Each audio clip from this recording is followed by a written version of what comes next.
Okay, so Montober's winding down, and I should probably be doing this movie a couple years from now for its 40th anniversary, but from August 1986, a movie I'm only a few months older than, The Texas Chainsaw Massacre 2, directed by Tobe Hooper. More of a pitch black comedy than straight up horror, although it does have horror elements. The Texas Chainsaw Massacre 2 is Tobe Hooper's response to the original, who claims it was more of a dark comedy and that a lot of people just didn't clue in on the comedy. Personally, I think that was such a torturous, delirious shoot. I think he became a little delusional about the movie he made, but this is actually a very divisive sequel. A lot of people don't like the direction it took from the more gritty, realistic, serious first film, but this is my favorite Texas Chainsaw movie because it is so much fun.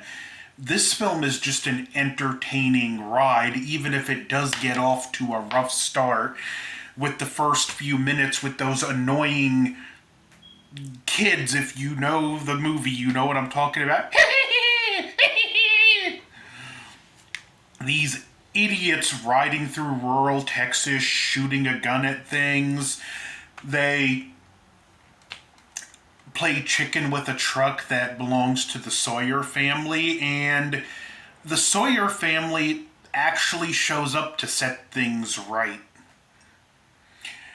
And they take them out on a great scene on the bridge while these students are harassing a DJ named Stretch, played by Caroline Williams.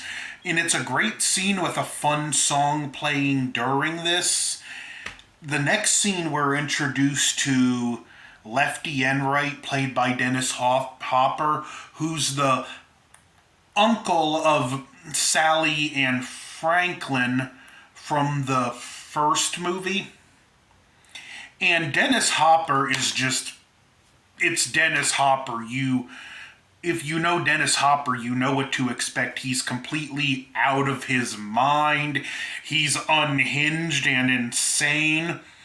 There's this scene where he's buying chainsaws, and the guy at the store's like, you can take them out and test them. They're gassed up, and he's just taking the chainsaw like a madman and just chopping the wood with it. And we have and this is probably going to be the only piece of footage I use in this review because this movie is a lot more graphic and I don't want to fight with YouTube to keep it up. But we have the guy at the store and he's like laughing, and I'm not like 100% sure.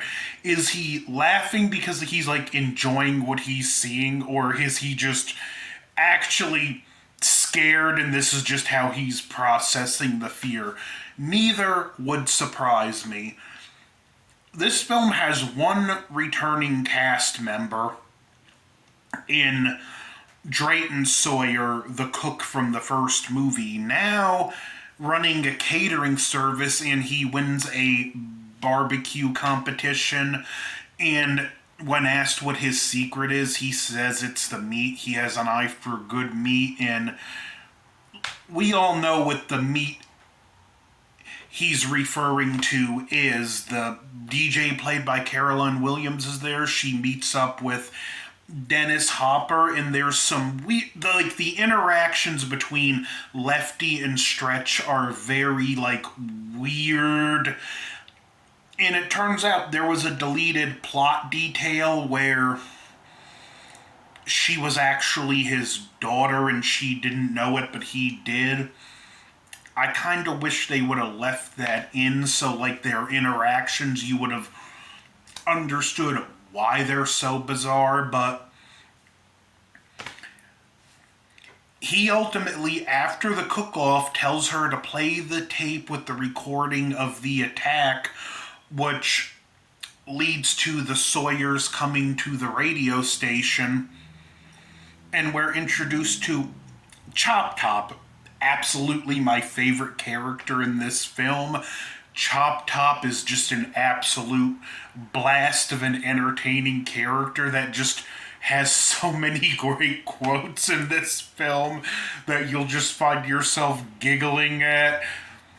I mean, there's one scene where the other guy that works at the radio station, Chop Top's hitting him in the head with with a hammer, and he goes, "Time for incoming mail." Chop Top is played by Bill Moseley, who I can't get enough of in this movie. If nothing else, watch this for Chop Top. He is an absolute blast, to the point where he actually overshadows Leatherface. Which Leatherface develops a crush on Stretch and doesn't kill her. After the attack and they haul off LG, who works with her at the radio station, she gets in her car and instead of going to the police goes to follow, which leads to her getting trapped in this underground area of an abandoned amusement park called Texas Battleland. While this is going on, Lefty's chainsawed up. He has one big chainsaw and two smaller ones, and he starts cutting up the complex, just screaming, "Burn it down! Burn it all down!" Stretch has an encounter with Leatherface, who puts her co-worker's face on her face, then ties her up. And the guy is gruesomely still alive. He cuts her free and asks to be put out of her misery. We have some just odd ins and outs. We get to see the family dynamic again. Chop Top is actually the brother of the hitchhiker from the first one.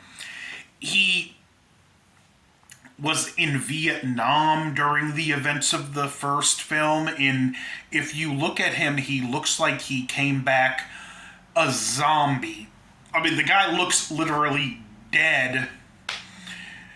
I almost forgot to mention, but like when we first see Leatherface, I mean not first, but at the radio station, when Leatherface jumps out to attack Stretch, he grazes Chop Top's head to reveal he has a metal plate. He's like, "Oh, my plate's burning! You dented my plate! Nom flashback! Nom flashback!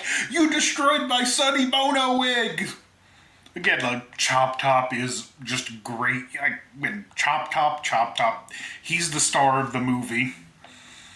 They tie Stretch up, who, like Leatherface, it's probably a very relatable scene where when you introduce the person you're in a relationship with to your family, and there's that one embarrassing family member, and like Leatherface is like embarrassed for her to see them. It's actually pretty humorous. Grandpa's still alive. We have a kind of recreation of the dinner table scene with them trying to kill Stretch. Lefty shows up. The way he meets the family, it's also pretty humorous. Lefty fights Leatherface in a chainsaw duel using chainsaws like their swords. Stretch runs away and has to fight off Chop Top. I'm not going to go into too much details over what happened, but basically, Caroline Williams is the last person standing at the end of the film. And it's just a fun little ride.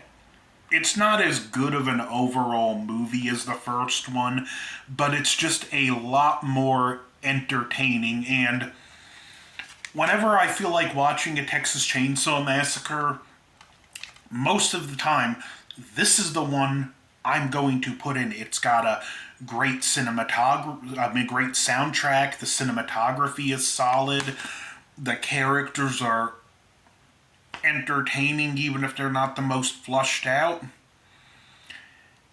And oh, did this one ever up the blood and gore? Now, I may not have said much about Leatherface in this review, but that's because for all I like this film, Leatherface gets overshadowed by Chop Top and some of the other characters. He's more of a side character in this film and not really the main focus, which you could say is a negative, but you know, he wasn't, even though he was the most memorable of the family from the first one, like he wasn't the main focus. All of the family were equally part of the picture. Where this one, both the cook and especially Chop Top, which is a hard act to follow, they really overshadow Leatherface. And he's just sadly not given much to do. That being said, the mask looks great, and even though this is a goofier portrayal, the actor that played him did a good job. And don't 100% quote me on this one, because it might have been the stunt double for Leatherface from Texas Chainsaw Massacre 3, but I'm about 60% certain it was his stunt double for this movie.